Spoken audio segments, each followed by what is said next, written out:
world. I have asked him to come over, and as you told me that all things were to be at your charge, I have mentioned to him who you are and your relations to Miss Westenra. This, my dear fellow, is in obedience to your wishes, for I am only too proud and happy to do anything I can for her. Van Helsing would, I know, do anything for me for a personal reason, so, no matter on what ground he comes, we must accept his wishes. He is a seemingly arbitrary man, but this is because he knows what he is talking about better than anyone else. He is a philosopher and a metaphysician, and one of the most advanced scientists of his day, and he has, I believe, an absolutely open mind.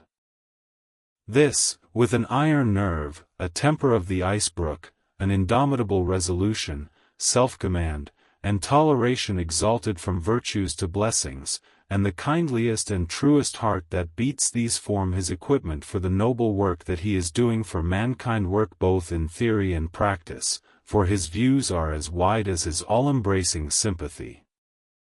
I tell you these facts that you may know why I have such confidence in him. I have asked him to come at once. I shall see Miss Westenra tomorrow again. She is to meet me at the stores, so that I may not alarm her mother by too early a repetition of my call. Yours always, John Seward. Letter, Abraham Van Helsing, M.D., D. Ph.D. Lit., etc., etc., to Dr. Seward.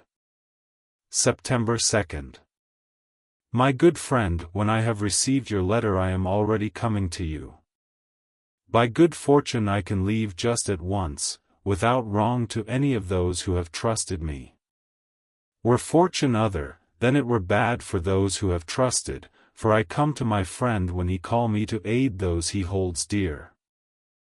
Tell your friend that when that time you suck from my wound so swiftly the poison of the gangrene from that knife that our other friend, too nervous, let slip, you did more for him when he wants my aids and you call for them than all his great fortune could do. But it is pleasure added to do for him, your friend, it is to you that I come.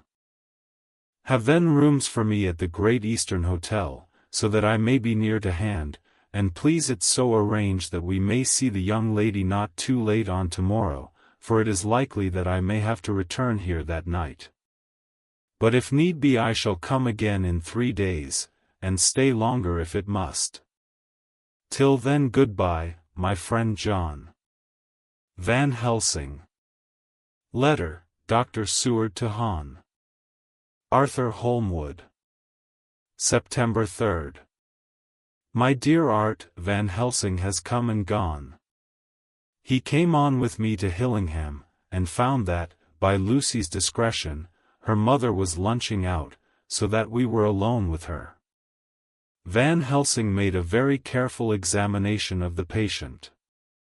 He is to report to me, and I shall advise you, for of course I was not present all the time.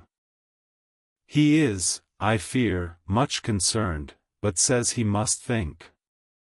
When I told him of our friendship and how you trust to me in the matter, he said, "You must tell him all you think." Tell him what I think, if you can guess it, if you will. Nay, I am not jesting. This is no jest, but life and death, perhaps more. I asked what he meant by that, for he was very serious. This was when we had come back to town, and he was having a cup of tea before starting on his return to Amsterdam.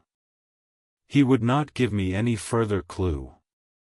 You must not be angry with me, Art, because his very reticence means that all his brains are working for her good. He will speak plainly enough when the time comes, be sure. So I told him I would simply write an account of our visit, just as if I were doing a descriptive special article for the Daily Telegraph. He seemed not to notice, but remarked that the smuts in London were not quite so bad as they used to be when he was a student here. I am to get his report tomorrow if he can possibly make it. In any case I am to have a letter. Well, as to the visit. Lucy was more cheerful than on the day I first saw her, and certainly looked better. She had lost something of the ghastly look that so upset you, and her breathing was normal. She was very sweet to the professor, as she always is, and tried to make him feel at ease, though I could see that the poor girl was making a hard struggle for it. I believe Van Helsing saw it, too, for I saw the quick look under his bushy brows that I knew of old. Then he began to chat of all things except ourselves and diseases, and with such an infinite geniality that I could see poor Lucy's pretense of animation merge into reality. Then, without any seeming change, he brought the conversation gently round to his visit, and suavely said, "My dear young miss, I have the so great pleasure because you are so much beloved. That is much, my dear, ever were there that which I do not see. They told me you were down in the spirit, and that you were of a ghastly pale. To them I say, poof!" And he snapped his fingers at me and went on, "But you and I shall show them how wrong they are. How can he?" And he pointed at me with the same look and gesture as that with which once he pointed me out to his class, on, or rather after, a particular occasion which he never fails to remind me of know anything of a young lady's. He has his madmans to play with, and to bring them back to happiness, and to those that love them. It is much to do, and, oh, but there are rewards, in that we can bestow such happiness. But the young ladies. He has no wife nor daughter, and the young do not tell themselves to the young, but to the old, like me, who have known so many sorrows and the causes of them. So, my dear, we will send him away to smoke the cigarette in the garden, whiles you and I have little talk all to ourselves."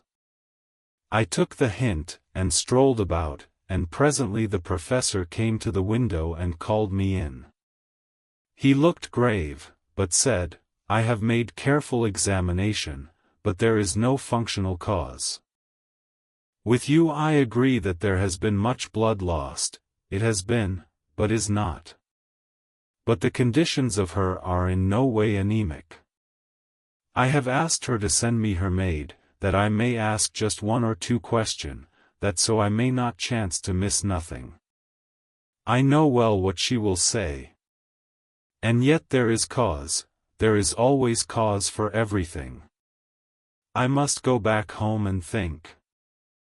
You must send to me the telegram every day, and if there be cause I shall come again. The disease for not to be all well is a disease interest me, and the sweet young dear, she interest me too. She charm me, and for her, if not for you or disease, I come. As I tell you, he would not say a word more, even when we were alone. And so now, Art, you know all I know. I shall keep stern watch. I trust your poor father is rallying. It must be a terrible thing to you, my dear old fellow, to be placed in such a position between two people who are both so dear to you. I know your idea of duty to your father, and you are right to stick to it, but, if need be, I shall send you word to come at once to Lucy, so do not be over-anxious unless you hear from me. Dr. Seward's Diary. September 4th. Zoophagus patient still keeps up our interest in him. He had only one outburst, and that was yesterday at an unusual time. Just before the stroke of noon he began to grow restless. The attendant knew the symptoms, and at once summoned aid. Fortunately the men came at a run, and were just in time, for at the stroke of noon he became so violent that it took all their strength to hold him. In about 5 minutes, however, he began to get more and more quiet, and finally,